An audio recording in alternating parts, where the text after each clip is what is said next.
আসসালামু আলাইকুম। এসএসসি ২০২৬ প্রিয় শিক্ষার্থীবৃন্দ, ২০২৬ সালের এসএসসি পরীক্ষার্থীদের জন্য দুঃসংবাদ রয়েছে। মানসিক চাপে এসএসসি ২০২৬ এসএসসি পরীক্ষার্থীরা।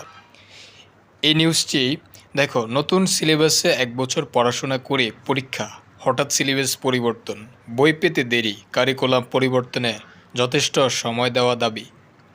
নবম শ্রেণীর ১ বছর একটা সিলেবাসে পড়াশোনা করেছি, তারপর দশম শ্রেণীতে ওঠার পর শুনতে পাই আমাদের সিলেবাস পরিবর্তন হবে।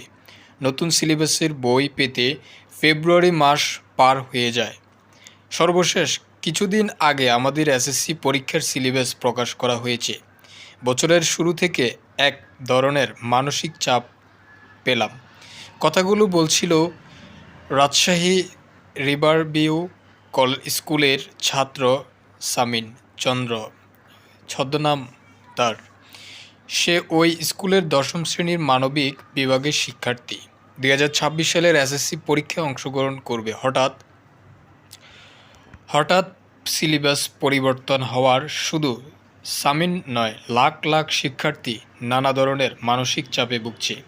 দেশের ইতিহাসে এটাই প্রথম এসএসসি ব্যাচ যারা ১ বছর একটি সিলেবাসে পড়াশোনা করে পরীক্ষা দিতে যাচ্ছে।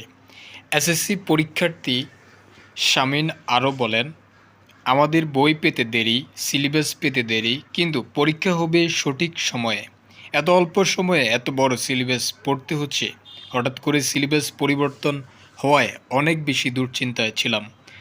আসলে আমরা যা পড়ছি সেগুলো কি আসলে সিলেবাসে আছে কি না সেটা নিয়ে সন্দিহান ছিলাম।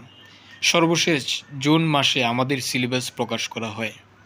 শিক্ষার্থী অভিভাবকরা জানান, সাধারণত ২ বছর পড়াশোনার পর এসএসসি পরীক্ষা অনুষ্ঠিত হয়, কিন্তু ২০২৬ সালের এসএসসি ব্যাচ দেশের সর্বপ্রথম ব্যতিক্রম। কারণ তারা নতুন একটি সিলেবাস মাত্র ১ বছর পড়াশোনা করে পরীক্ষা দিচ্ছে। হঠাৎ নতুন সিলেবাস এবং সময় স্বল্পতার শিক্ষার্থীদের উপর বিভিন্ন ধরনের চাপ সৃষ্টি করছে। শিক্ষার্থীদের স্বার্থে কারিকুলাম পরিবর্তন করা হলে যথেষ্ট সময় দেওয়া উচিত বলে মনে করেন অভিভাবকরা। আমাদের বই পেতে দেরি, সিলেবাস পেতে দেরি, কিন্তু পরীক্ষা হবে সঠিক সময়ে। এত অল্প সময়ে এত বড় সিলেবাস পড়তে হচ্ছে। হঠাৎ করে সিলেবাস পরিবর্তন হওয়া অনেক বেশি দুশ্চিন্তায় ছিলাম। আসলে আমরা যা পড়ছি সেগুলো কি আসলে সিলেবাসে আছে কি না সেটা নিয়ে সন্দিহান ছিলাম। সর্বশেষ জুন মাসে আমাদের সিলেবাস প্রকাশ করা হয়। এটি এসএসসি পরীক্ষার্থী সামিন বলেছিল। সংশ্লিষ্ট সূত্রে জানা যায়, ক্ষমতাচ্যুত আওয়ামী লীগ সরকারের সময় চালু করা নতুন শিক্ষাক্রমে নবম দশম শ্রেণীর বিভাগ বিভাজন উঠেছে দেওয়া হয়েছে। সরকার পরিবর্তনের পর ২০২৫ সাল থেকে আবার বিজ্ঞান বিভাগ বিভাজন ফিরেছে।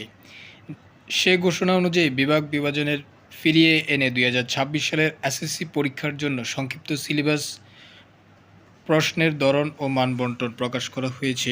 এটি এনসিটিবি প্রকাশ করেছিল।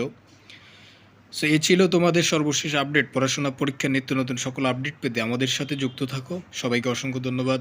তবে পড়াশোনা অবশ্যই করতে হবে সঠিকভাবে, তাহলে তুমি অবশ্যই ভালো একটি রেজাল্ট করতে পারবে।